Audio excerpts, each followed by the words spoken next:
Number 1, कहानी तरीक story telling method.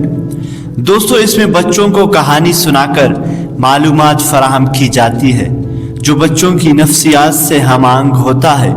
Ideal शख्सियात, समाजी कारकुनान, बादशाहों और इखलाकियात पर मुश्तमिल किस्से कहानियाँ ज़्यादा मौसर होती हैं।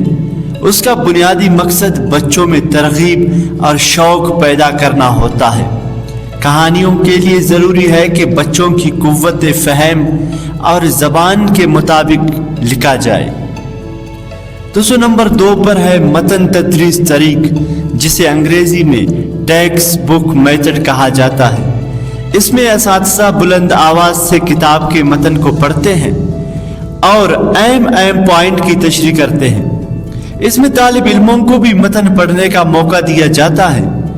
इसके लिए ज़रूरी है कि मतन आसान ज़बान में लिखी जाए, मजमून को बच्चों की उम्र के लिहाज से आम फहम रखा जाए, ऐसी चीज़ें शामिल की जाए जो बच्चों के लिए दिलकशी और तशरीह का ज़रिया बने। नंबर 3, तकरीरी तरीका, या जिसको अंग्रेज़ी में लेक्चर मेथड और चाक एंड टाक मेथड भी इसको कहा जाता है।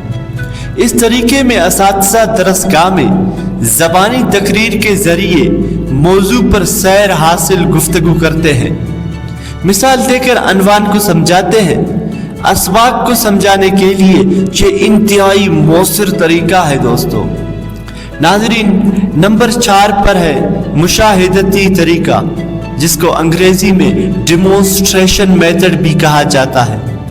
इसमें बुनियादी तौर पर किसी चीज़ को दिखाकर तालीम दी जाती है।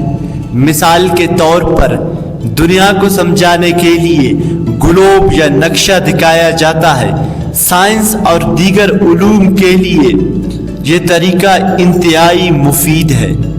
नंबर 5 पर है नाज़रीन जमात बंदी तरीका, जिसको इंग्लिश में ट्यूटोरियल मेथड भी कहा जाता है। इस तरीके में तुलबा को ग्रुप में तकसीम किया जाता है और तालिब इल्मों को इनफरादी तालीम देने के बजाय ग्रुप में तालीम दी जाती है।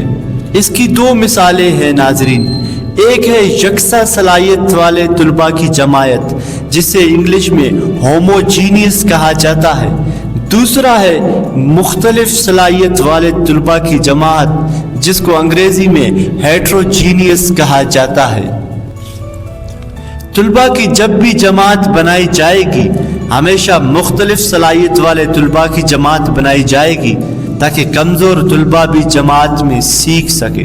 दोस्तों, मैं हूँ ज़ुबैर रहीम, मुझे दीजिए इजाज़त। हम मिलेंगे एक नए वीडियो में। अगर आप मेरे चैनल पर नए हैं तो चैनल को ज़रूर सब्सक्राइब करना। आपका अल्लाह निगहबान।